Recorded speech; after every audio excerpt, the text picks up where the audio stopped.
Hi-ho, Drinkerinos. It's another episode of the Idaho Booze Podcast with me, Steve Kuntz. Well, I took some beers out of the cellar to try this weekend, so I will have a full report in Tales from the Cellar. That, plus I'm re-releasing my interview with Skinny Pete, Bryan Mead, after his sad and untimely death last month. Yeah, if you haven't heard, Bryan passed away, sadly, so it's a bittersweet episode today on the Idaho Booze Podcast. This show brought to you by Trucks and Auto Auctions in Nampa. Car payments suck. They do. At Trucks and Auto Nampa, we're auctioning off vehicles every other week at prices that you won't believe. Trucks and Auto Nampa gets its inventory from all over the Treasure Valley, including used cop cars, city vehicles, bank repos, and other vehicles that are ready and willing to be your next car, truck, or SUV. Sign up is free and auctions happen every other Thursday at trucksandautonampa.com. Get out of your car payment and into a great ride with Trucks and Auto Nampa today.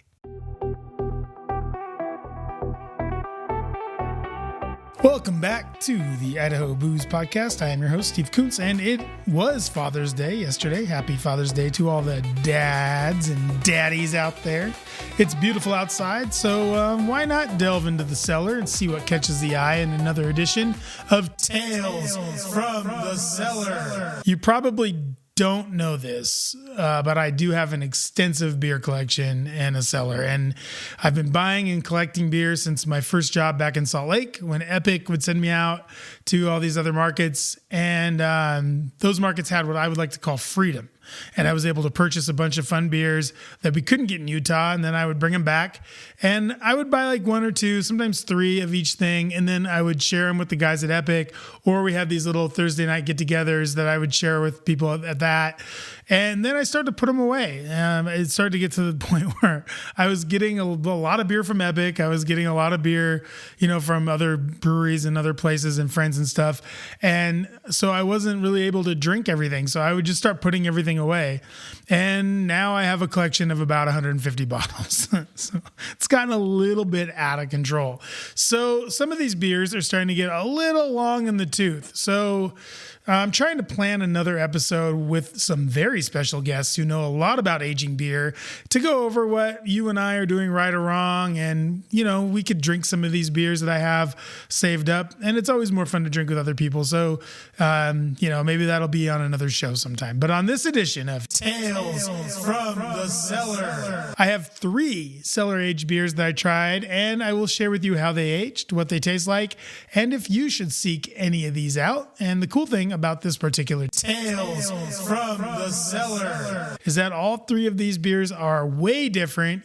Each was its own experience, and I think you'll really appreciate kind of what happened here. And normally, you guys know I don't do this. I don't really care for the beer podcasts that talk about beer, that talk about like tasting beer, where they actually drink. There's ones where people drink on the podcast, and like we do that from time to time when we have a guest on or whatever, but it's not usually my thing. But I think Tales from the Cellar is cool because not only does it kind of show you what I have in my cellar and what I kind of like, but it also kind of gives you an idea of how you can put together a cellar and how to taste things, and maybe it gives you a better idea of how this whole thing works when you're kind of a collector as well as sort of a beer guy or beer snob or a beer lady or whatever it is. So that's why I kind of like to share this Tales from the Cellar stuff. I only do it about maybe 2 times a year. So I think the last one I wrote was like in 2023. So it's been a while. So anyway, let's start out with a beer that I'm sure most of you have heard of, Founders KBS. It's Kentucky Breakfast Stout. And this used to be one of those unicorns that you could get only if you stood in line at or around Founders, which is somewhere in Michigan, or begged, borrowed, or stole your way through the beer black market to acquire. So it used to be a really tough beer to get. I remember one time I was in Michigan and it came out, and a lot of the guys that owned some of the liquor stores we were going to would share them with us, would share like a taste with us because they were being really nice, and it was really tough to get. I think they only did a few hundred cases or whatever, and now Founders is big. They're a big sort of national brewery, so they brew a lot more of KBS, so even people here in little old Idaho can get it. I think this was actually one, so this is a big 22 ounce bottle, And I think, let's see, it's a 2018. So it was brewed or bottled on February 8th, 2018. So it's part of the 2018 release. So I probably bought this in a Utah liquor store, which interestingly enough is actually a really great place to buy beers that you want to cellar, because Utah liquor stores, there's a lot of stuff there that has probably already been there for 3 or 4 months or whatever it is, and it's already warm and it's kept at right around 65 degrees. So, if you do find something cool that you want to, if you're down in Utah, or if you live in Utah right now and you go to the liquor store and you find something cool, go ahead and grab it and throw it in the cellar. It's probably already pretty good, or just leave it at the liquor store for another couple months and go back and buy it when you want to try it. I actually went there. I was sent there by Epic to go buy a bunch of old bottles of Imperial Stout one time, because I found a bunch of them down in Utah County somewhere, and I went back and bought like 2 cases for our library. It was kind of funny. Anyway, so this 22-ounce bottle of KBS, oh man, bourbony, chocolatey goodness. So good. I really do love KBS. And this bottle gave a slight hiss when I cracked it open, which is a good thing. That's what you want from a bottle. You want that little carbon dioxide to come out. It poured dark black with some chestnut highlights and had that sort of syrupy viscosity you would expect from a big 12% stout. And right away, I could smell the chocolate and the bourbon coming up from the glass, but the oak had aged out and the coffee had also aged out. And this happens sometimes with bottles that get to that 5, 6, 7, 8 year mark. Some of those sort of more delicate flavors and aromas sort of age out, and coffee is usually one of the first ones. So anyway, the bourbon, chocolate, and there were also some earthy hops remained on the nose in a very real way. It was really nice nose, actually, really bourbony, really chocolatey, with, again, just sort of those like kind of piney, earthy hops that you associate with an Imperial Stout. So really good in a bottle that's 8 years old, and that's typically why I open stouts at about 8 to 9 years old, because the nose is going to go, but it still has a lot going on. This beer, if I would have left it for 10 or 12 years, it probably would have lost a little bit of that bourbon. It definitely would have lost those hops. And actually, you start to get some degradation right around that time too. So this beer, a little bit of a bottle load, not a lot though. So not a lot of degradation. Tells me that it's filtered, whatever. If you like filtering or if you don't, it doesn't really matter. Everyone's doing it now, so it doesn't really matter. But this beer, and you'll see, as opposed to another beer that isn't filtered, this beer was still very tasty. On the first sip, you get that bourbon, you get chocolate, you get that bitterness that comes with an Imperial Stout, and just a hint of vanilla from the oak. So a little bit of oak. Coffee had aged out. There was no coffee in this beer anymore, as did the booze. Which is something that's also kind of low key about these kind of older beers. The booze, that sort of burn that you get from a big boozy beer sort of goes away. So this beer drinks super smooth, zero presence of alcohol burn or any of those like kind of ethanol booze flavors that you would associate, other than the bourbon, which stood out in a really nice way. The bourbon was really, really good in this beer. It stood out and it blended with the chocolate really well. And the beer, the stout itself, it really was a nice counterbalance to sort of the bitterness of the stout, this kind of sweet bourbon, really, really tasty. The only issue with this beer, besides the 20 and a half ounces that I still had to drink after the first sip, it was a marathon, is that it finished pretty flat. So what little bubbles that once existed in this beer were long gone. Though it remained lively, the beer itself was lively. It was nice to drink, but it finished flat. So it sort of drank like a wine the rest of the way through. So it wasn't like a bubbly beer. It was more like kind of a flat wine that you would kind of expect when you do age a beer 8 years. And it doesn't have a lot of bubbles to begin with because it's an Imperial Stout and it's got big alcohol. So it's not going to have a lot anyway. So would those bubbles still be there if I would have opened this beer up maybe a year or two ago? Maybe, maybe not. I guess we'll never know, but the chocolate, bourbon, and stout flavors all remained and tasted great, albeit a little flat. So 7 out of 10 for this one. Not bad, not great. The flatness was kind of rough. The 22 ounces was a lot. And the beer still tasted really good though. The bourbon, the chocolate, all that was still there and it was really tasty. So I have a couple other KBSs in the cellar that I'll be interested to see how those come out, because one of them I think is an espresso one and the other one is a Canadian breakfast stout, which are really, really good, and those are made with maple syrup. So I'm really excited to see what else we have from Founders inside the cellar coming up based on this beer, because it was really good. And 8 years old, that's a long time, so it was good. 7 out of 10. You know what? I'm going to bump it up. I'll say 8. Let's do 8 out of 10. I'm gonna bump it up. It's my scale. I can do whatever I want. The next one comes from Dwinell Country Ales, which sadly no longer with us. It was a gift from my friends the Teeters, and it's called Sauvage Sauve Blanc Wild Ale. Now, as I've gotten older, I've talked about this on the show a little bit. My gastrointestinal system seems to be aging in dog years. So I've lost the taste for most sour beers. They just kind of hit different. They still have great flavor to me, but then they don't settle well. It's a little, ugh. That being said, I still like to try them. And I was assured that this beer was a must try. So try it. I must. Packaged in a 16-ounce can, which I'll have more on that a little bit later, with a lovely green and white label. There is no designation for when it was brewed, but interneting tells me that the last brew of this beer was in 2023. That's right around the time I got it, so let's say it's a 2023, so 3 years old. Labeled as unpasteurized, unfiltered, and can-conditioned, Sauvage is a sour beer brewed with Sauvignon Blanc grape must, then dry hopped with Sheila Francis's favorite Nelson Sauvin hops to double back on those beautiful green apple and pear flavors that we typically find in a Sauv Blanc. I'm such a wine guy now. This beer was not particularly bubbly, which is typical of sour beers, brand new or aged. Brettanomyces and other bugs in sours do not typically help with head retention. They actually kill it. So little to no head was expected, and there was no head on this beer. It was poured flat, but it was bubbly. It was bubbly in the mouthfeel. Green apple, pear, some vegetation. Let's call it vine leaves from the grape must. Sour candy, and a fruit punch note all burst out of the glass right into your nose holes. Just a symphony of aromas blasting out of that can. Breweries like Dwinell and Cascade are long gone. I mean, Dwinell's been closed 3 years, Cascade probably about the same amount of time, 3 or 4 years.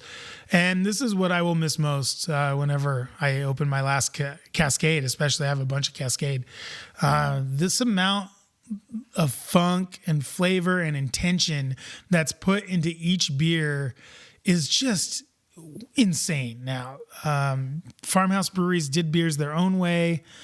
I mean, they spent a lot of money making these beers, which is why they cost a lot. This Sauvage was probably $15, I would say, $16, something like that, maybe 20. So that meant that there were tons of flavors. I mean, tons of aroma and a unique experience every time you opened one up. So like if I would have waited another year to open this up, it would be completely different than what it is now. I didn't know that the brewery had gone out of business when I opened it up the other day. So we've lost so many of these breweries, and this Sauvage was a stark reminder of what has gone by the wayside. I could go on and on about this because it is really sad. And I mean, with Cascade, it was just that the owner wanted to retire and couldn't find anyone to take it over. And when they did find someone to take it over, they didn't really know what they were doing. And Dwinell tried to sell. It looks like they weren't able to. So, it's tough. And then, our friends at Ale Apothecary was another one. Prairie is kind of one of the ones that still does stuff like this. So we still have some breweries out there that do it for sure. And there's always Belgian breweries. But yeah, this one was a reminder of what's going on in the craft beer world right now. And Sauvage was really, so I'll tell you about it. On first sip, the beer seems alive. Flavors of green apple, pear, specifically a red Sour Patch Kid. I don't know why. And then fruit punch, this fruit punchy flavor that you get from the sour beer, really, really good. Not a lot of that farmhouse stuff, not a lot of horse blanket, not a lot of hay. It was maybe a little, maybe a little hay, but it was fruity. This was a fruity beer, and it was nice with the sourness. There was so much going on. And at around 7%, the beer was exceptionally drinkable. So I had to remember sort of to slow down and savor it a bit because it was really going down easy. It was really nice. I hadn't had a sour in a while, so it was nice. And, had I known when I popped it that this brewery was out of business, I probably would have waited to share it with somebody. I did have it on my own. So I would put Sauvage up there with any of the fruited Cascade sours or anything from Belgium in terms of flavor. The overall experience was fantastic. It aged really beautifully. If you see Sauvage out there in the wild, pick it up. 10 out of 10. Grab one of those. The last Tales from the Cellar beer that I picked out is from Lumberbeard, our old friends up there in Spokane, right across the street from Dick's. And this one, unlike any beer I've ever aged, in that it is a hazy IPA. I don't think I have any other hazies back there in the cellar. Maybe the hazies are fit for aging, because this beer was exceptional, and it is barrel-aged Batch 1. Batch 1, if you don't know, is Lumberbeard's, I would say it's their flagship, I guess. It's a hazy hopped with that classic blend of Sabro, Citra, and El Dorado. Gives it a nice tropical flavor with a malty backbone that you get from the sour. I mean, because it has some I'm sure it has some oats and stuff in there. Just gives it a little bit of a malty backbone at just over 6% ABV. So it's a lighter beer. At least the beer that went into the barrels was light. So Lumberbeard took Batch 1 and stuck it in gin barrels from nearby Dryline Distilling, which I think is also up there in Spokane or Mead or something like that. And the gin barrel, which this has kind of been a thing that I've sort of made fun of, both in writing and on the show, is that everybody wants to pair gin with IPA. Everybody wants to do it. Many have tried. Few have succeeded in making something good. Well, this is really good. Really, really good. The gin barrel reinforces those tropical flavors while adding back some pine, juniper, and a little heat. So it bumps the beer up to just over 8% alcohol, which is right where it wants to be as a barrel-aged beer. It really wants to be right at that 8% mark. It drank nicely. The nose on the beer blew me away. This is from 2020, so 6-year-old IPA. It rarely maintains their hop characteristics.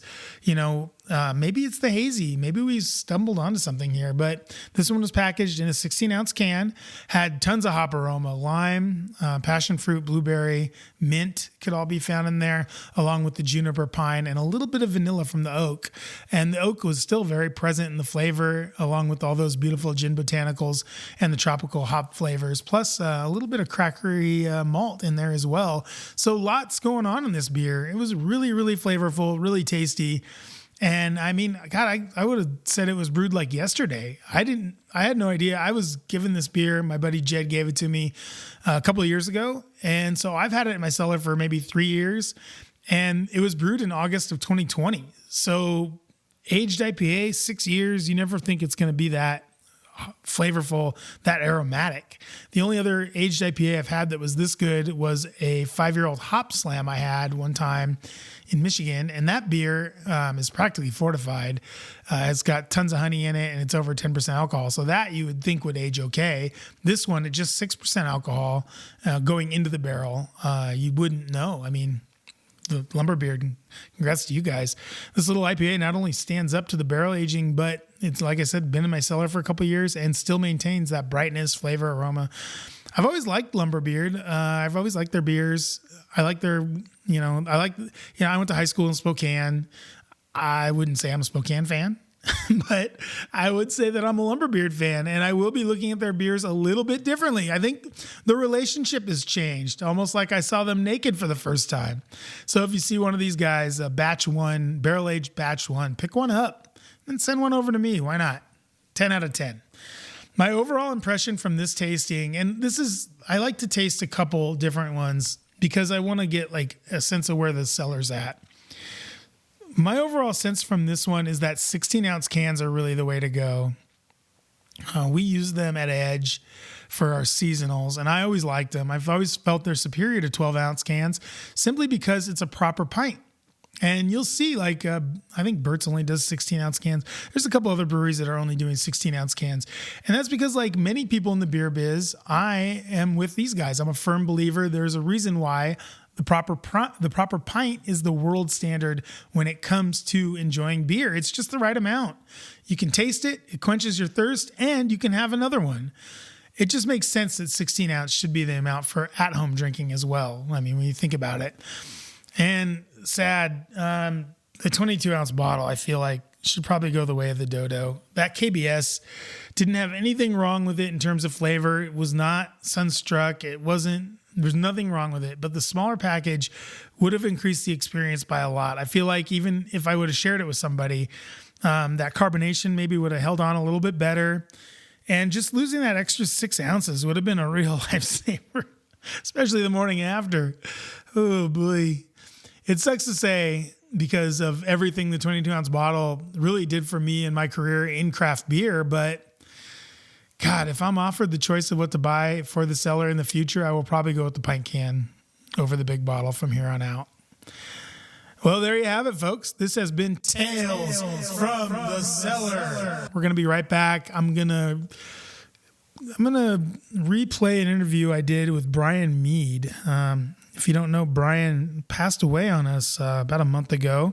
He was a bartender in the Treasure Valley, famous for his old fashions. He made a really awesome old fashioned that he turned into a business with his Skinny Pete old fashioned mix. And the reason I got to know him was because I was working with Warren Reserve bitters last year. You guys remember that? And he was using Warren Reserve bitters for his Skinny Pete mix. So Warren Reserve was like, hey, could you do us a solid and have this guy on? And, so I was like, yeah, sure. Why not? I think I'd met him and I definitely had bought his mix at a farmer's market. So I'd met him before just in passing. And it was really nice to have him over to the house to talk about his business, to talk about kind of what he was doing, how his daughter was helping him with social media and all this other stuff. So just a really beloved bartender and great guy. And so coming up next, the re-release of my interview with Bryan Mead right here on the Idaho Booze Podcast.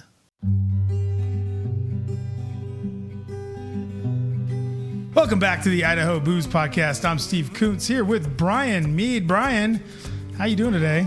Oh, we're doing okay. Yeah, we're just chilling here at the house and hoping that the dogs don't make any more noise. That's at least what I'm hoping for. So you are here today. You have your own product line. This is you have an old-fashioned mix. Looks like you have some bitters. Tell us all about Skinny Pete's and what you guys are doing in the alcohol space. Yeah, so originally we started off with a one-step old-fashioned cocktail mix. So where that all you have to do is add it to your spirit and then you're done. But with this product, we use a sweetener instead of sugar, and what that really gives us is a more shelf-stable product without the preservatives, without the refrigeration.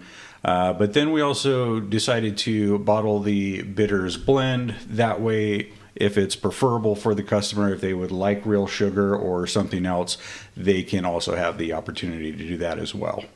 Nice. So you're kind of giving people either the choice to be just kind of make your old fashioned nice and quick and easy, or, if they want to delve into it a little bit more, they have the choice of the other product, right? Yeah, absolutely. And with the bitters, I've found that actually some other bars and restaurants are opening that door as well. Oh yeah, for sure. I mean, bars and restaurants need bitters just as much as anyone else, I would assume, right? Well, and that's kind of the thing is I take the guesswork out of it. I make it a little bit easier to work with so that you can have uniformity and consistency.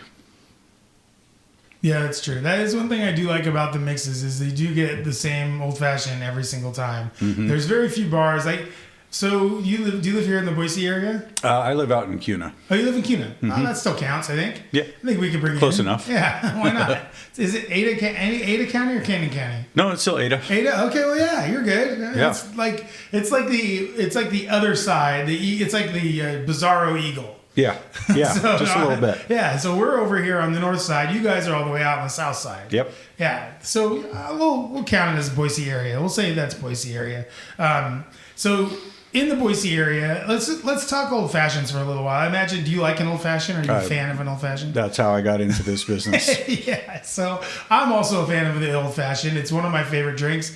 I wouldn't say it's been one of my favorite drinks for a long time. I would say I kind of grew into it. Yeah. When did you start liking old fashions? When did it start to become sort of an obsession for you? I think I got introduced to old fashions about 10 years ago. And at first, it was not my cup of tea. I wasn't into it. But the more that I kind of researched it, I just became a whiskey nerd. Yeah. And once I got into, like, say, the history of bourbon, that's when it became an obsession. Yeah. So for me, it was probably about the same. I mean, I imagine, about maybe 10 years ago, something like that. And I think the reason, and this is the reason why I didn't like them at first, was because the people making them were terrible at making old fashions. Yep. Yeah, that is actually exactly why I got into this business. And it was never something that I meant to do. It actually started as a hobby. I'd get home late night, and I just started experimenting with bitters. And then I came up with a recipe that I actually really enjoyed. And once I kind of figured that out, it's actually funny. I started bringing my bitters to work with me.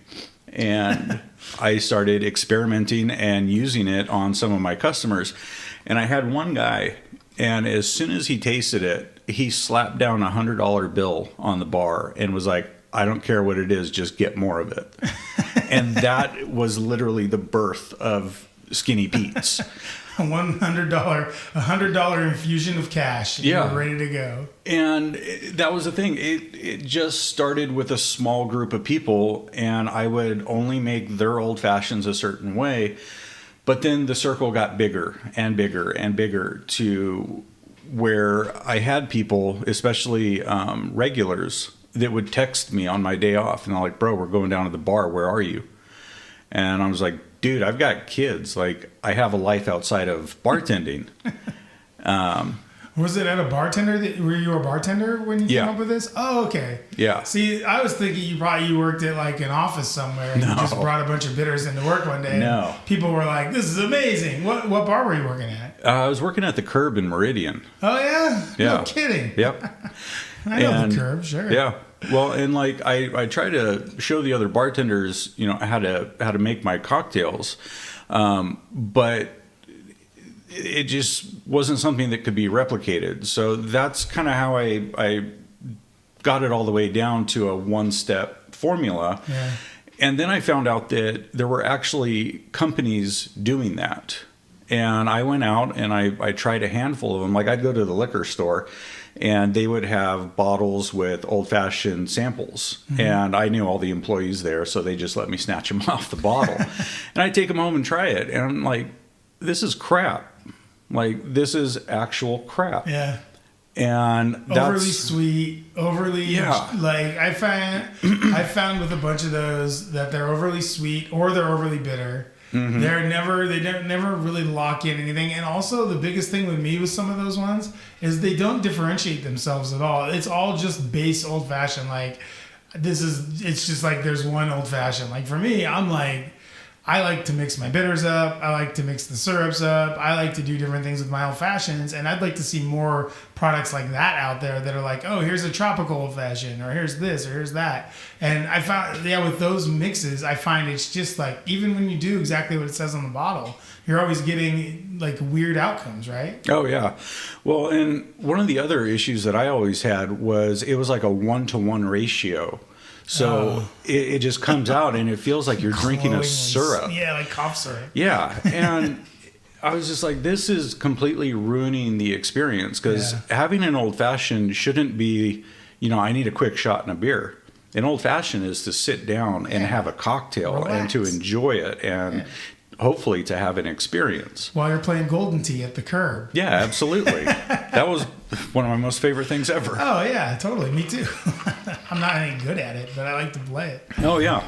So you're struggling with all the other old-fashioned syrups out there. They all are crap. And you say to yourself, well, I already have it. I already have this recipe. So how do you get from where you have the recipe to then you're bottling it? Well, so kind of actually what really happened was I had a customer, and she came up to me one day, and she's like, you're always giving me crap because I only have one cocktail, and then I take off. And I was like, yeah, but like, I'm not trying to hurt your feelings. And she's like, no, I know. But the reason that... It's 1 PM. I mean. Yeah. Well, she usually show up for happy hour. And she's like, the reason I only have one cocktail is because of the amount of sugar that's in it. Oh. And she's like, if you could figure out how to do it without all the sugar, I would stay for more. Yeah. And so I was like, okay, give me a little bit of time. Let me think about it, and I'll try to figure it out. Well, yeah, that's why I drink 12 beers. No sugar. I mean, yeah, exactly. Zero sugar. Yeah, because alcohol doesn't turn into sugar or anything. It doesn't. But so I figured it out, and then I tried it on all my regulars, and almost unanimously, everybody loved it. Wow. And I even had some people that were like, hey, we're going to the Oregon coast next week. Like, I want to buy some. How do I get it? Yeah. And that's when it was like, oh, dang, this might be a thing. Mm-hmm. And that's when I started taking it seriously and trying to look at it from a business perspective. And yeah, I went and got my business license, and away we went. Nice. Well, and when was that? That was about 4 years ago. Okay, so we're coming out of the pandemic. You're thinking people need old fashions more than any time now, more than ever. And so you put the thing in the bottle. What was it like trying to because I've done this before. My wife and I we had a mustard business, and the hardest part about it was finding the bottles. So how did that kind of all come together? Honestly, I sat down one day with a pen and a piece of paper, and I thought about every piece of the equation that I was going to need. And I just started checking it off one at a time. I'd hop on Google, and I'd just start looking for solutions. Mm-hmm. And then I met Danny with Warren Reserve, and he has the best orange bitters. I mean, everything on his line is fantastic, but specifically the orange was the ingredient that I wanted to use in my product. So I called him up, and we got together and we talked, and I just started asking him questions, and he was a wealth of knowledge. And so he just started pointing me in the right direction here and there. And, he kind of knew like my position as a startup, because, here he is, he's got a huge space. He's got all these tanks, all this equipment. Yeah. And I'm like nowhere near that level, but at least, he understood that. And yeah, he answered every question I'd throw at him, and I'd shoot him texts, and he'd always get back to me. And I just kind of pieced it together from that. Yeah, the orange bitters that they make, they're outstanding. I love those ones. I use those probably more than... No, the West 509 is my favorite, but the orange is right up there. And the chili lime also really, really good. But anyway... so what would you say differentiates your one-step mix from maybe like other ones that you've seen in and around town? So I would say the key differentiate for mine is I actually get a bitters from another manufacturer, and as good as it is, I add more to it. I add more spices, other ingredients, and I age it a little bit longer, and that's what really gives it its unique flavor. And in that bitters blend, it has a balance of orange and cherry and vanilla and cinnamon and all these other spices, and that's what makes it a complete cocktail. I feel like a lot of bartenders try to over accentuate certain flavors, and they miss the mark. And that's what differentiates me is I feel like I really bring a complete cocktail experience to the table. And so are they using your syrup at the Curb right now? Do they use it at other places? Oh, come on. No, the Curb. Actually, next time I'm there, I'm going to raise somehow. Well, and while I was there, you guys had Skinny Pete in the building, and yeah. you can't even use his syrups. Come on. I know, it was the birthplace, and yeah, while I was there, I mean, we went through a ton of it. It was insane. But I parted ways with the Curb, actually to put all of my energy into Skinny Pete's. There was no fallout or anything. I still love Robbie. I love the Curb. Yeah, but we got to get that syrup in there. I mean, there's few. This is what I wanted to get to earlier. But we'll get to, I guess, now. Is like there are few and far between are the bars in Boise, the Boise area, Boise, Meridian, Cunin, Nampa, wherever you want to go, Eagle, that make a decent old fashioned. And this is what I found. And tell me if I'm wrong, and tell me if I'm right. I mostly like to hear if I'm right. Wrong, not so much. So I find that the people that make them, the bartenders that are working, for the most part, aren't good. they aren't good bartenders. They're good at being cute, and they're good at being behind the bar. Like, they're very good at those two things. Yep. You just tell me when I'm wrong. And I find that when they make an old-fashioned for you, they don't measure, which drives me insane. Because this is like the same thing with the waitress that doesn't write down when they're taking your order. Like, why? Why not just measure? Mm-hmm. And if I owned a bar, like the one thing that, and I used to hate this, and now I've kind of come around to it, but those stupid things they use in Utah on the booze bottles that measure out, they use. Oh yeah, the auto. It's called something. I don't remember what they're called. It's an auto measure, and you can set it to whatever you want. So it doesn't have, like in Utah, it's set to like half an ounce or whatever. Those freaking pilgrims are using down there. So up here though, we could set it to 2 ounces or 2.5, whatever you want to put it at. Like, so it's almost like a free pour, but it's not. So, but the problem isn't booze. The problem is the sugar. They put way too much of the syrup in there, and then they just put like half a dash of bitters and call it good, and then it's a syrupy, goopy mess, like basically. So, what do you think? Like, say you go into one of these bars that I'm talking about. Why aren't we there right now, first of all? And when can we start to see, like, when are you going to start going around and start getting some of these things into these bars so that we can stop drinking terrible old fashions? Well, I would say I've never really tried to market myself to bars. And the main reason was because my flagship is a low-calorie product with a sweetener, not sugar. You know, if you and I walk into a bar and order an old fashioned, I'm not expecting you to make it with a mix, just like a margarita. Yeah. If you're pouring margarita mix in a bar, I'm out of there. Like, you're not a bartender. Yeah, but I think it's gotten to the point where I can count the number of bars in town here that make a good old fashioned on one hand. And if we could get some of those other bars that make terrible old fashions to start making good old fashions, they use mixes for everything else. I see Warren Reserve, I see Housemade, I see all sorts of locally owned and operated syrups back there. Why not fix the old fashioned? Why can't we fix the Huckleberry lemonade? Like that? Yeah. We got that going. We need to fix the old fashioned.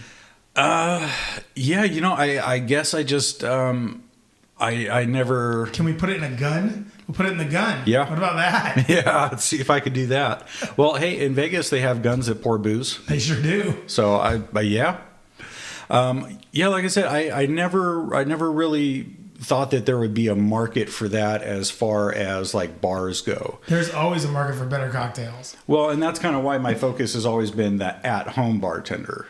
Yeah, but now, like, if I buy your Skinny Pete syrup mix, it's gonna take me probably. I mean, I don't drink. I drink enough, but I don't drink a lot. Mm-hmm. Like, believe me, I would like to, but I don't. It would take me probably. How big are they? What are they? It's 10 ounces or something like that? 8-ounce bottles. 8-ounce bottles. So that's, what, 16 drinks? 32. Oh, really? It's only a quarter of an ounce per one? Yep. Wow. So 32 old fashions. That is, that's like half a year. That's like 6 months for me. Well, that's okay because because you want people buying it over and over again. If we sell this into a bar, then they're buying it every week. They're buying 2 or 3 bottles every week. Oh, yeah. Well, when I was at the Curb, we'd go through 2 bottles in a night. That's what I'm talking about. That's why we need to get to the Curb and to other places like that and start getting your syrup in there. Well, so this is actually kind of funny. So I just had this conversation on Monday. I had a guy approach me and his opening line was, "You're Skinny Pete. Supposedly, I need your products in my bar." Yeah. And I was like, okay. What bar is he from? Let's go. Well, and I asked him, I was like, "Do you mind like where you got this information?" And he was like, "Well, I've talked to more than a handful of people, and your name was the only one that came up consistently." Yeah. And so I was like, "Okay, tell you what, here's my business card. This is the product that I would recommend for you. Let's cut out some time and I can come down to the bar and show you guys how to use it. I will show you how to make your own one-step syrup using my bitters and real simple syrup.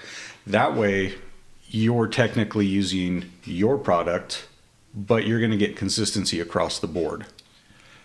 Yeah, I mean, as long as it's contributing to better cocktails, I don't really care. But I think that you should also be wetting your beak on some of that stuff. I guess with the bitters you are. But I think the syrup is, I mean, if it stands up to, really like well-made old-fashioned, then it should be something that a lot of bars, especially chain bars, I would think that if you got a hold of like not Bar Name maybe, but Applebee's or something like that, and you just were like, hey, for Idaho and Utah market, why don't you put this in, and then you're going to save this much on simple syrup, you save this much on bitters, then you'll just use my syrup, and then you won't have any waste either, which I think it'd work out really well for them. Well, and I think like now is Skinny Pete's Old Fashioned at Applebee's. Are you kidding me? Well, and I think like now is that time where I'm ready to approach that and have that conversation. Let's go talk to Applebee's. Well, and just recently is where I got like my commissary kitchen set up. I got like everything in my supply chain is now set up. Nice. So it's really right now that I'm ready to address that conversation. But in Idaho, I don't think you have to use a commissary kitchen, do you? But if you're going to sell outside state lines, you probably do. If you're going to sell wholesale, you still need to. Oh, really? Yeah, and that's the other balancing act to all of this is having to learn all the loopholes and the ins and outs. Yeah. And so for me to sell online or for me to sell to another establishment, I do have to have that commissary. It's nice to have it anyway. That way you're not messing up your own house. You have that little kitchen. I assume it's outside of your house somewhere. It is. Yeah. And the great thing is the volume that I can create. Being at home, sure, I can probably do a couple hundred units in a day. At this kitchen, when I have everything dialed in, we're talking 2,000-3,000 units awesome. In under 8 hours. That's great. Fantastic. So, and that was kind of the last thing that I needed to set up. So now that I have everything, now it's like, okay, Applebee's wants to talk, let's talk. Applebee's doesn't want to talk. You have to go talk to Who Applebee's. goes to Applebee's and orders an old fashioned though? Nobody, because they don't have a Skinny Pete's old fashioned. Telling you right now, I think that's another thing that we get into a lot. Like when I sold beer, my thing was always like, yeah, who goes here and buys beer? And it was actually this, and it was my bad, but wingers. I was always like wingers. I don't know. And then I went and met Chase, and I met everybody over there at the Napa Wingers, and I was like, oh wait, no, these guys want craft beer, and they were like one of my biggest accounts. Like they crushed it. Oh yeah. And so you don't want to get caught too much in that. Who goes to Applebee's? I'll tell you who goes to Applebee's for a cocktail. Every single person who comes out of the airport that has to stay the night at one of those shitty hotels right by. Yeah. Well, and like I said, that's the thing. Like now that I have things ready to go, I'm open to that conversation. That's good. Let's go get it. Let's go get that money. Now, you wouldn't think it, but Bryan owns a company called Skinny Pete's. Where did that name come from? So, Skinny Pete was actually a character from a movie, and everybody always gets the Breaking Bad reference first, but It was actually the Italian Job. Oh. And Skinny Pete was this like 700-pound guy. And actually, it was funny because the idea for my logo was going to be a silhouette of Skinny Pete, and my buddy that was working on it for me was like, dude, I think you got to take this back to design. It just looks like this monster fat chick on your logo. Like, we need to go do something else. And I gave him free range, and that's how my logo came to be what it is. But yeah, it was from the Italian Job. Nice. Okay. Skinny Pete from the Italian Job. There you go. And so you have a bunch of different, let's start really quick. Okay, so you're at the Curb. What were you doing before the Curb? Just bartending here and there while I finished my degree at Boise State. Oh, okay. So how long have you lived in? Are you a lifelonger? Or? No. So I was born in Boise. I moved to Hawaii when I was 10, and I came back when I was 27. Oh, and wow. I've been here ever since. Okay. And so what precipitated? I guess your parents moved to Hawaii. So just my dad got a good job offer, and that's where we moved. Whereabouts? On Oahu. On Oahu, okay. And so you're 10 to 27 on Waikiki, just chilling, and then you move back here and you decide to do. Were you already bartending in Hawaii, or did you just kind of start doing that here? I've been working in bars and restaurants since I was 14. Okay. So I've been bartending 20 plus years. And what was it that you liked about that job, doing that? I think the fact that I wasn't sitting down and I was talking to people. Mm-hmm. Like the idea of sitting in a cubicle scares the hell out of me. Yeah, I get that. It's not very nice. It's a lot of fake lighting and weirdo people that are trying to get you to sign up for their kids' cookie drive. Yeah, baseball. Yeah. Well, and I worked my ass off to get my degree. And what's your degree in? Mixology? Is it mixology degree? Finance. Oh, finance. Yeah. Wow. Yeah. I did not realize I was talking to a finance bro. But you know what? I should have, because you're wearing a full-on Brooks Brothers suit right now. Oh, yeah, I know. All the tattoos really scream finance. Actually, that kind of does. Yeah. Well, nowadays it's a little bit better. The Wolf of Wall Street hit it pretty hard. I know, right? So why did you get a finance degree? I wanted to get a degree. I just didn't know what to do, and I figured that finance was a little bit of everything, and I've always been good at math. Okay. So it just... Yeah, in my mind, that sounds like the worst degree to get. I hear that, and I'm like, oh, God. So I'm going to have to do math, and I'm also going to have to figure out, like, how markets work and stuff like that. I don't know. I don't know. It just always interested me. So you go and get your finance degree, and so then you're still bartending after you get your degree. You're at the curb, you're playing Golden Tee, you're hanging out with a bunch of regulars who come in for one drink and then leave. And you're dealing with that smell that comes in every so often there at the curb. We all know it. We all love it. And you're, I guess, probably just eating Red Panda like 3 or 4 nights a week. I got to assume that place is so freaking good. And yeah, right? Every once in a while. Place is so good. Their calamari is awesome. Yeah. Their food is amazing. So, okay, cool. So you're at the curb. Then you come up with this idea. You're like, old fashions suck. I'm going to make them better. And so now, where are we now? What are we doing now? We're just doing Skinny Pete's full time, or what else are we doing now? Nope, I am still bartending. Oh, where do you bartend? So the Vault in Meridian. Give the Vault in Meridian its due. I love that place. Are you kidding me? Josh is my boy. Oh yeah. I was there when Josh. It first opened. Josh is awesome. I was there before they had a bar. Oh really? Before they had beer, I was there.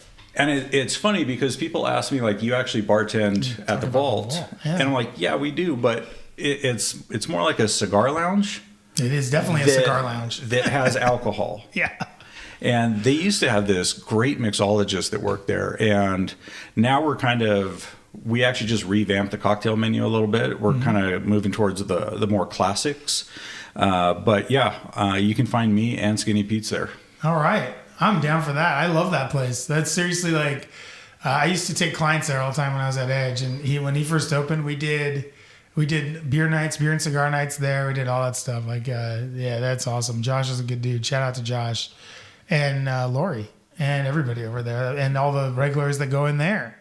Awesome group of guys. Mm-hmm. They're all about guns and stogies. Oh, I know. It's hilarious. I love that place. Shout out to the Vault Meridian. So yeah, if you want to get a good cocktail and you want to get a nice cigar and have some lively conversation, that's a good commercial for the Vault. So I know, pretty right? Good, right? Should record that. So you're at the Vault, you're bartending still, and you're doing Skinny Pete's. What has been like maybe the biggest obstacle for this whole Skinny Pete venture? What do you think it has kind of been like your biggest pratfall or obstacle, or maybe a mistake you think you might have made or something like that? I don't think it's really a mistake so far. I mean, thankfully, I don't think I've messed up anything too bad. I think it's I'm constantly learning, and it's all about what next. And okay, that didn't work out so well, so now what do we do? Because I still have that dream. I want to be self-sufficient. I want to be self-employed. So it's not what did I mess up? It's what do we do next? And I think like my biggest hurdle is honestly social media. Like I am not a social media person, but that's what everybody does now. And that's how you get products out. So for sure. Trying to find people to work with in that realm and trying to capture what Skinny Pete's is about is probably my current hurdle. Yeah. Well, you just need like a niece or something. Dude, so my stepdaughter's 21 years old, right? Yeah. And a couple of years ago, she wanted to get a job, didn't know what to do. And I was like, hey, I'll give you $20 an hour. Like, you're already in the house. You have no bills. $20 an hour. Just go do social media stuff for my business. Not interested. Yeah. Yeah, I get that. I also have a 21-year-old stepdaughter. Not interested is the phrase that pays. Exactly. Well, and I've even tried to expand in certain areas. I tried hiring 8 people last year. Not one person showed up. Oh, wow. We got through the interviews. Everything's great. Schedule works out. Not one person shows up. Work on the canning line, basically? No, I needed people to go out to, like, say, farmers markets. I gotcha. Like, all you got to do is. Well, you know what? Here we are. We have a pretty good group of listeners here. If you guys are interested, what should they hit you up on your website? Can they find you? Yeah, contact us. Just go to skinnypetesbarmix.com. Go to contact us. Contact Bryan here and get yourself a job.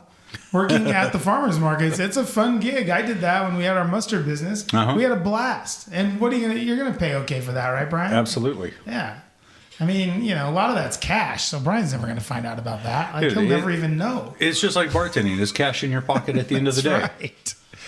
So if you're interested, contact Bryan. Let him know you want to work. Get off your couch. And for social media stuff, I mean, I bet I could find someone to help you out with that. That's not a big deal. Social media, it's all about that posting. It's all about the posting. Yeah, like, I don't know how people do it. Like, I see people that post 10 times a day, and I know. Can't do it. Let's go through some of these recipes you have on here. Obviously, on your website, you have the Pete's Old Fashioned. I get that. I know what that is. Pete's Tequila Old Fashioned. I feel like I can work my way around that. Skinny Pedro. Now, who is this person and why?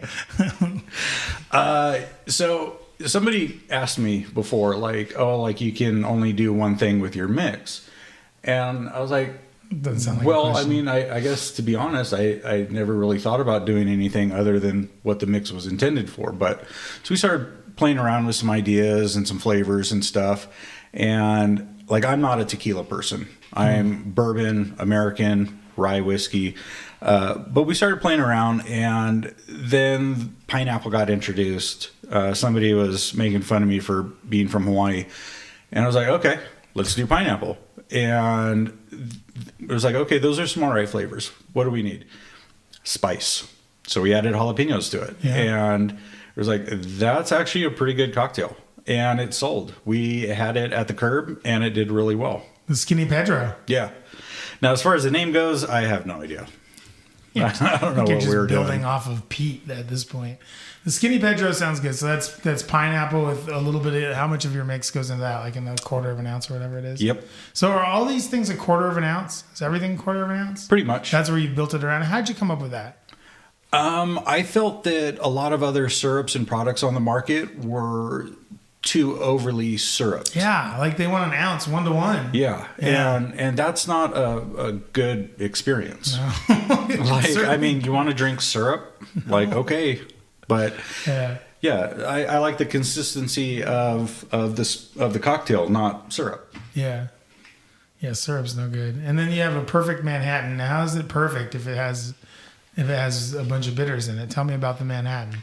The Manhattan, the perfect Manhattan is supposed to be suitable to anybody who enjoys Manhattans. It's well-rounded, it's balanced, and it doesn't go too far one way or the other, whether that be sweet or dry. Yeah. So I'm not a Manhattan guy. I'm not really either. But I appreciate people that like them because they are basically just a martini. Yeah, I get it. It's not my jam. Yeah, but so what makes this one perfect? It's just the balance. It's balanced. Does it have a good cherry? Like, how do you get the cherry flavor? I'm not even looking at the recipes. I don't know what's on it. So the way I do it in my cocktails is I use the Luxardo cherry grenadine. Yeah. Yeah. Good like stuff. You should never use that Shirley Temple grenadine for cocktails. Well, I mean, in a pinch. Yeah. No. Still no. It's like you don't put a maraschino cherry into an old fashioned. You just don't. Luxardo cherries are really good. They are. And they don't skimp on the price for those either. No. Of course not. And then you have a hot toddy on here, which I think is a lot of fun. I love a good hot toddy, right? Dude, in the wintertime, love hot toddies. Hot toddies are nice. Like that's one thing. That's another thing I discovered maybe in the last 10, 12 years that I really do enjoy is a good hot toddy.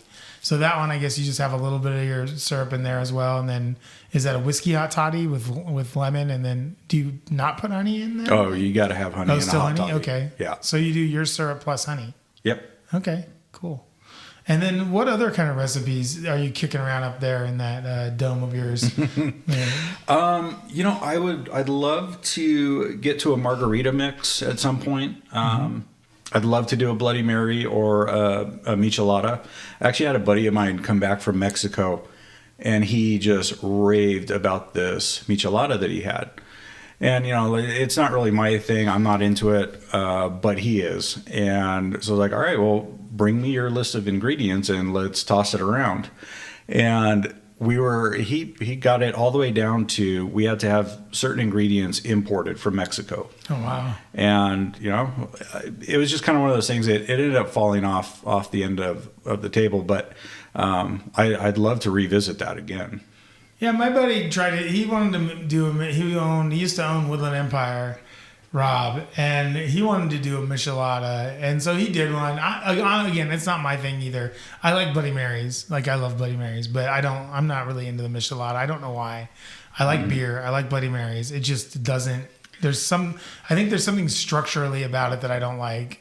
Yeah. Maybe it's too thin, or maybe it's too beery. I don't know what it is, but he did it, and him and his wife worked on it for a while, and they finally came up with it, and it was all right. Like it was fine. I don't know what all was in it. It seemed like it was a lot of tahini, but it was a pretty tasty little michelada for that. For a michelada. I also don't like red beers either. Like so, I'm just like out on that whole thing. Just give me the Bloody Mary. You know what I mean? See, and for me, like. Tomatoes are just not meant to be drank. Oh, wow. Like no. I don't like anything about it. Never have, never will. Yeah. And the thought of drinking something spicy to me is just not appetizing in any way, shape, or form. I like spicy drinks. What are a couple of bottles that you got going on over there that you're pretty proud of? Definitely the George T. Stags. Yeah. And I know everybody always goes for the Pappy. Yes. Those in the know go for the Stag, right? Yeah. Yeah. But yeah, I mean, the Buffalo Trace Antique Collection, E.H. Taylor's are always at the top of my list. But yeah, I like them all. Yeah. As long as they're made in America.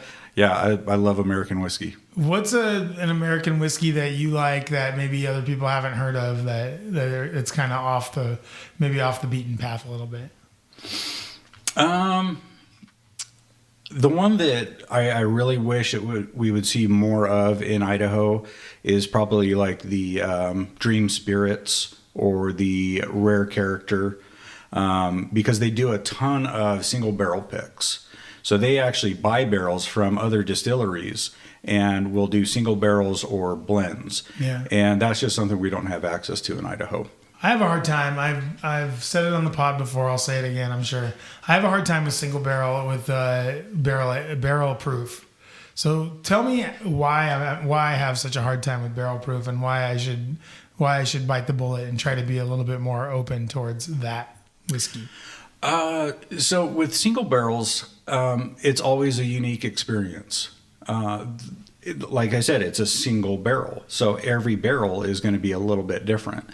And not all single barrels are good. So if you find one that you don't like, you don't have to feel bad about it because they do exist. Not everybody's palate is going to be the same. Mm-hmm. There's something I enjoy, you're not going to like it at all. Yeah. And vice versa. But I just try to keep an open mind about it.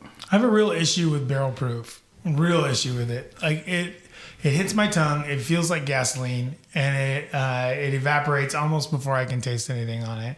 So what about with that aspect of whiskey tasting? Like what can I do to be better at it? I guess. Drink with somebody knowledgeable. Yeah. And like I've done a lot of whiskey tastings. One that I will never forget. I had this woman. She had to have been at least 75 years old, and I did a whiskey tasting for her on a Friday night at the curb while I'm getting my butt handed to me. And I had her drinking rye whiskey neat. and she really enjoyed it. I like rye whiskey. Yeah, and that's kind of the thing. Like when I first got interested into bourbon and rye, I wasn't very knowledgeable. I didn't really know anything about it, and I was the same way. It hit my tongue, and I was just like, oh, it just burns. It's just like gasoline. Well, and the more research I did, and the more podcasts that I listened to, the more YouTube shows that I listened to, and people who knew more about it, that's how I started to develop a palate for it.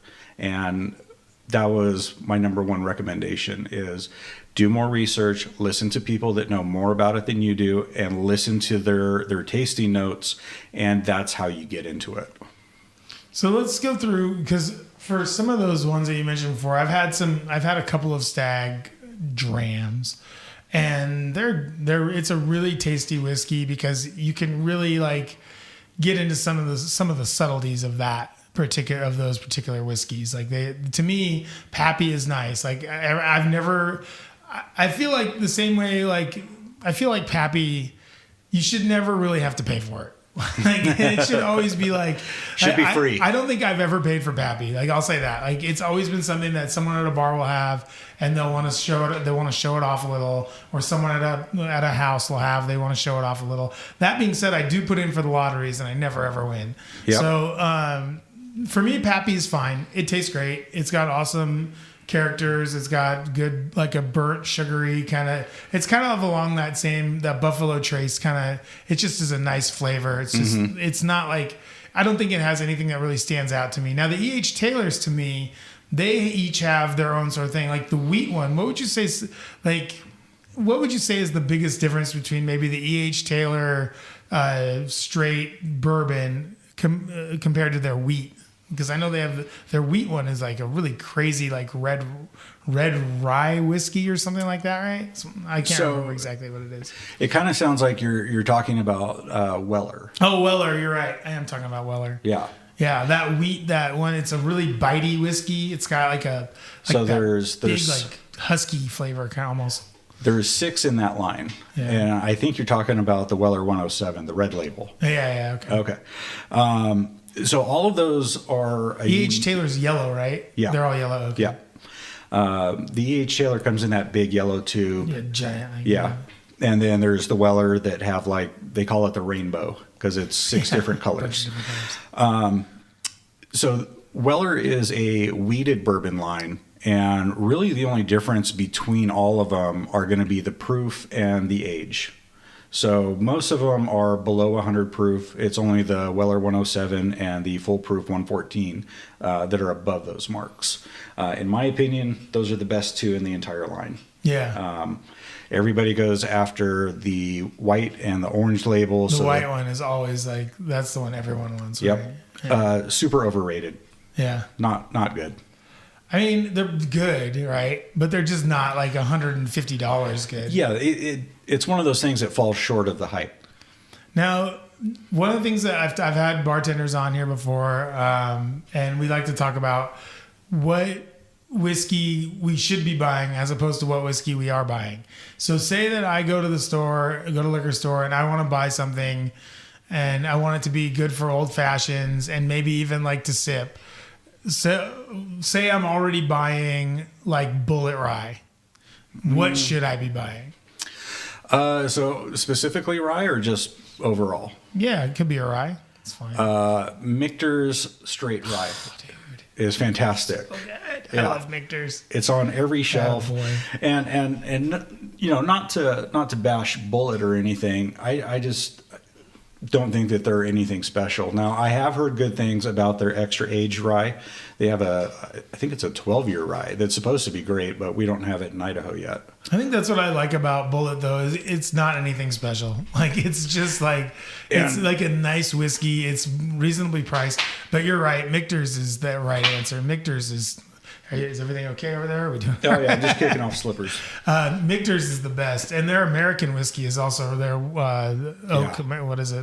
Yeah, their American whiskey, the darker label. Yeah, the gray label. That one's really good. Yeah, I've always been a big Michter's fan. I used to when I lived in Utah, we had to wait for it to come on special because it wasn't out all the time. And in Utah and in here too, they can't mark up anything. Nope. So you only can. So I would get that sour mash, the Michter's sour mash for $45-$50, whatever it was, because and my buddy lives in Kentucky. He was like, I live 45 minutes from where they make that stuff, and it's $150 on the shelf. That's ridiculous.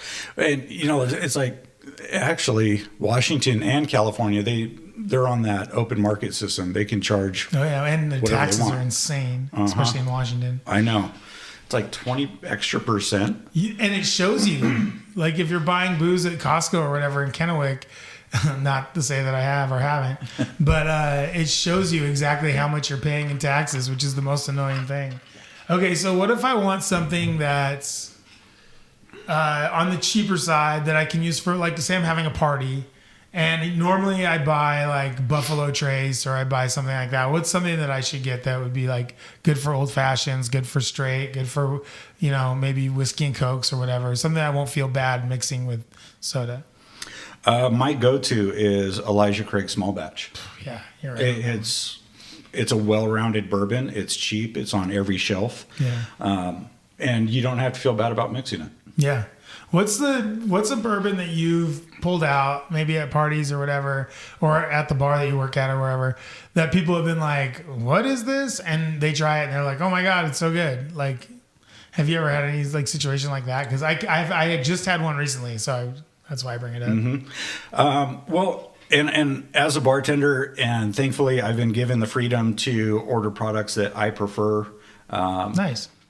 So like E.H. Taylor Barrel Proof is always one of my go-tos. I love that line. And people are always a little intimidated by the proof, but alcohol is what carries the flavor. Mm-hmm. So the higher the proof in theory, the more flavorful it ought to be. So I always enjoy pulling those out.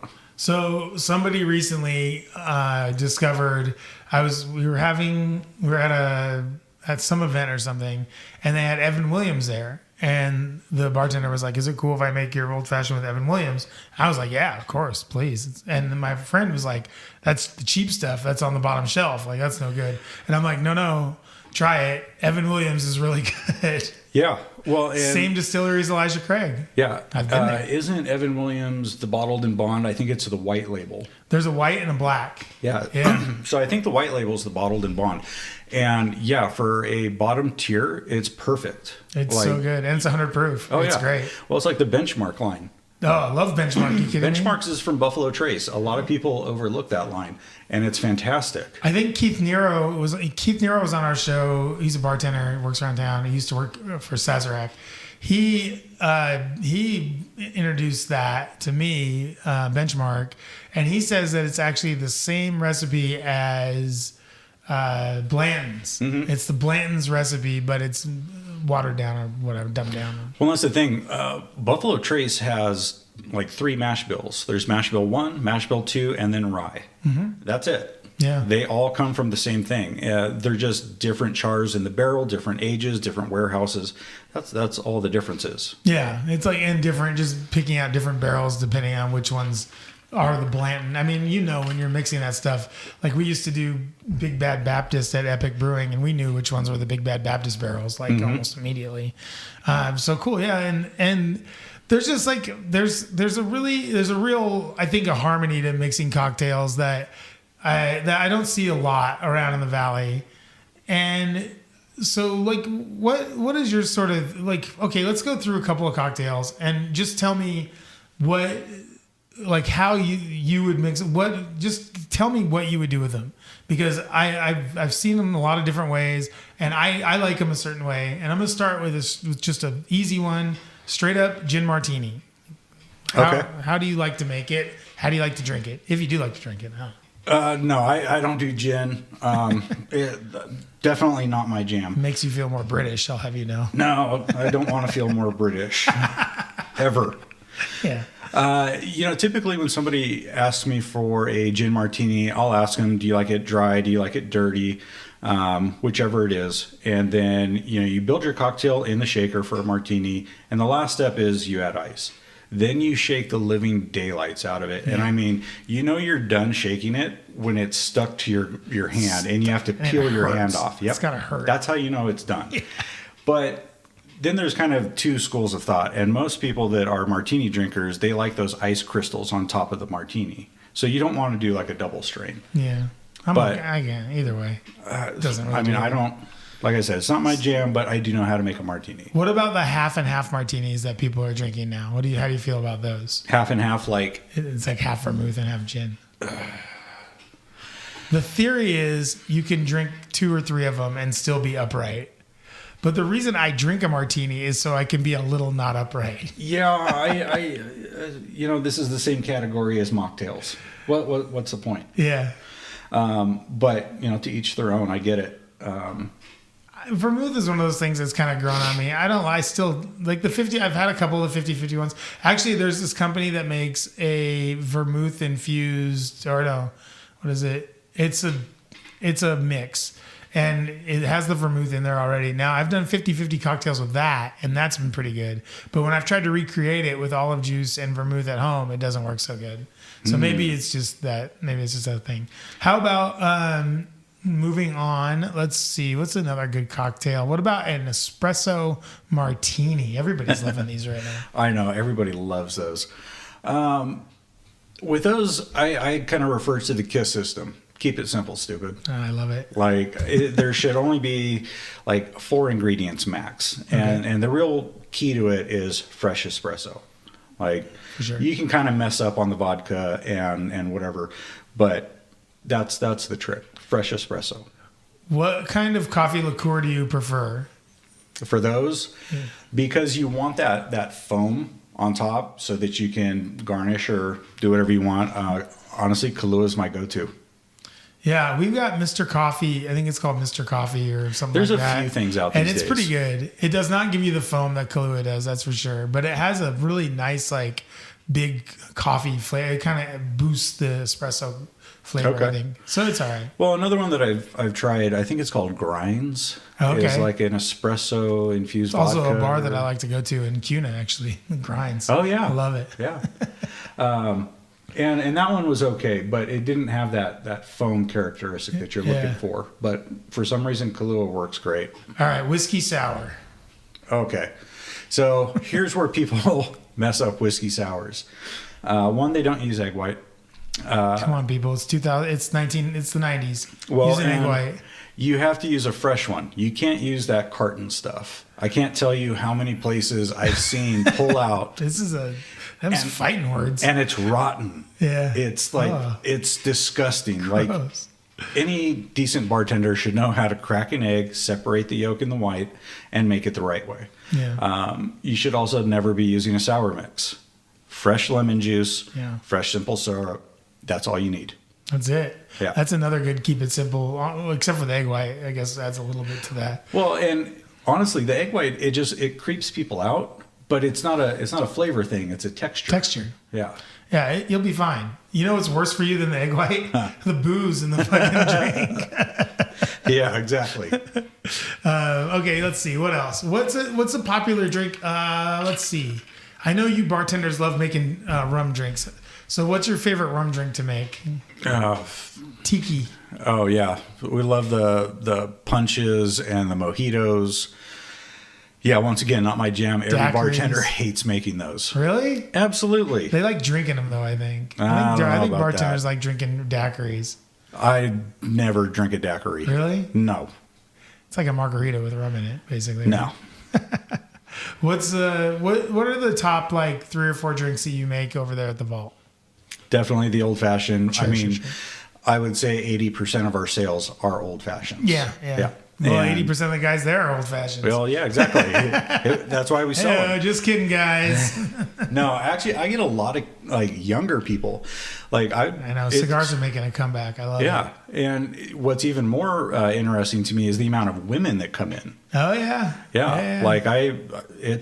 I see a lot of just girls with girlfriends coming in. Yeah. And having a cigar and trying to get the introduction into the cigar world. Yeah. That's cool. Yeah, So what are we doing? What are we doing for cocktails then? Say the ladies come in. Espresso martini? a lot of espresso martinis. I think espresso martinis are a crazy thing for me to go with a cigar because cigars already give me a little bit of a buzz. I don't need like an extra.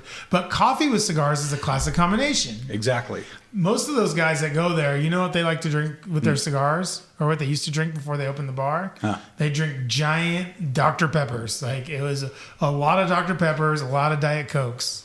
A lot. There are a lot of like soda drinkers. Like for me, I always associated smoking cigars with drinking alcohol. Sure, but it's actually not. I've had like I like actually Barks root beer with a cigar is actually pretty good. We have Jones. Oh, Jones is great. Yeah. Seattle company. Great. Yep. Great. That's awesome. So are there any other cocktails that are out there that I missed? Any other whiskey cocktails that we should know about? Anything that you particularly like right now or anything like that? I've noticed that paper planes are coming back. Yeah, paper planes are good. Yeah. That's go ahead and tell us what's in that again. So it uses Amaro, and I always mispronounce this. Nornino. Yeah, it's like an orange liqueur. Yeah. And the bitter, drink it's a bitter. Yeah, it's kind of sweet. It's kind of bitter. But those are making a big comeback. And what I've actually found is because it uses like a 1-to-1-to-1-to-1, I actually elevate the bourbon a little bit and go a little bit lighter on everything else. And that's actually becoming really popular.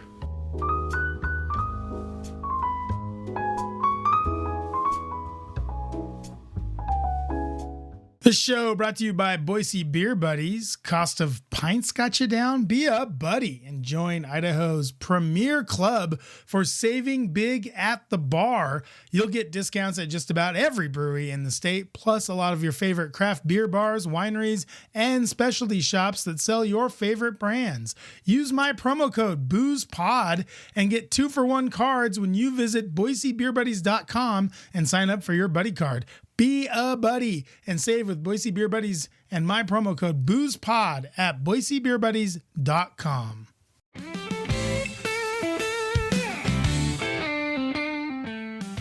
Welcome back to the Idaho Booze Podcast. We're going to wrap things up here with the Boise Beer Buddies community calendar brought to you by Boise Beer Buddies. If you don't have a Boise Beer Buddy card, what are you doing? Get out there and get yourself a card. BoiseBeerBuddies.com. You can save literally dollars.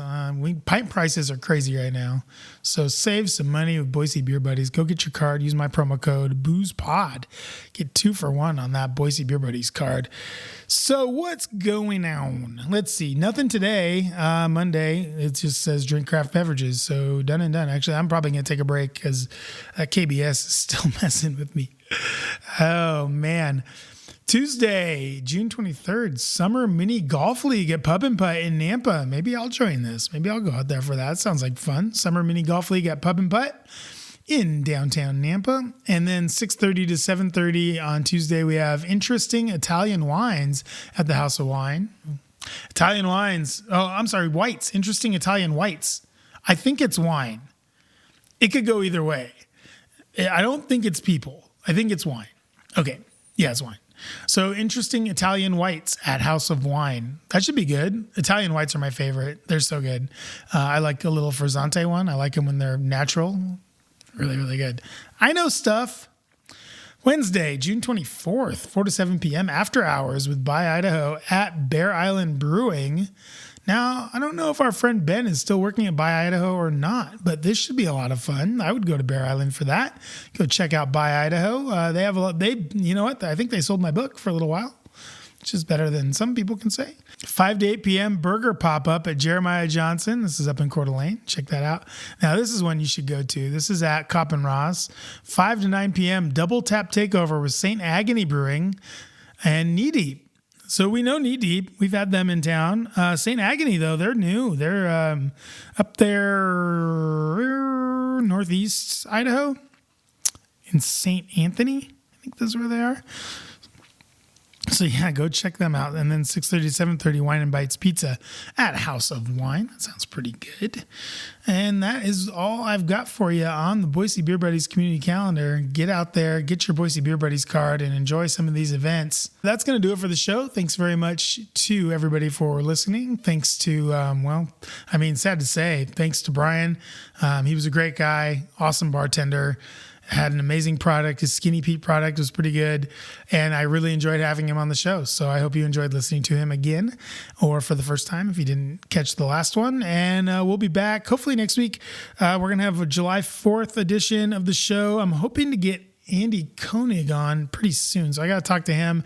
And then we've got some other plans lined up for July and August, so hopefully we'll have a lot of new shows coming up with a lot of fun guests over the summertime. That's going to do it from here at the home office. Thanks very much for listening. Thanks very much for subscribing. If you haven't subscribed, you know what? You can. It's totally free. It's on Substack, idahobooze.substack.com. You can also go to Spotify. You can subscribe there. You can subscribe on Apple Pods and YouTube. We are available on all of those things. And if you want to go back and listen to last week's episode, I still have free tickets to give away for the Sun Valley Beer Fest. This is huge. Sun Valley Beer Fest happening this weekend. It's going to be on Saturday. Get free tickets from me. Why buy them when you can get them for free? Just go back, listen to last week's episode, figure out how to do it, and get free tickets to the Sun Valley Beer Fest from me and from the Sun Valley Beer Fest. They were nice enough to give these tickets out. Why not go win them? Go get them right now. Stop not getting them and go get them. So that's going to do it for me. We'll talk to you next week on the Idaho Booze Podcast. Good day and good drinking, everyone.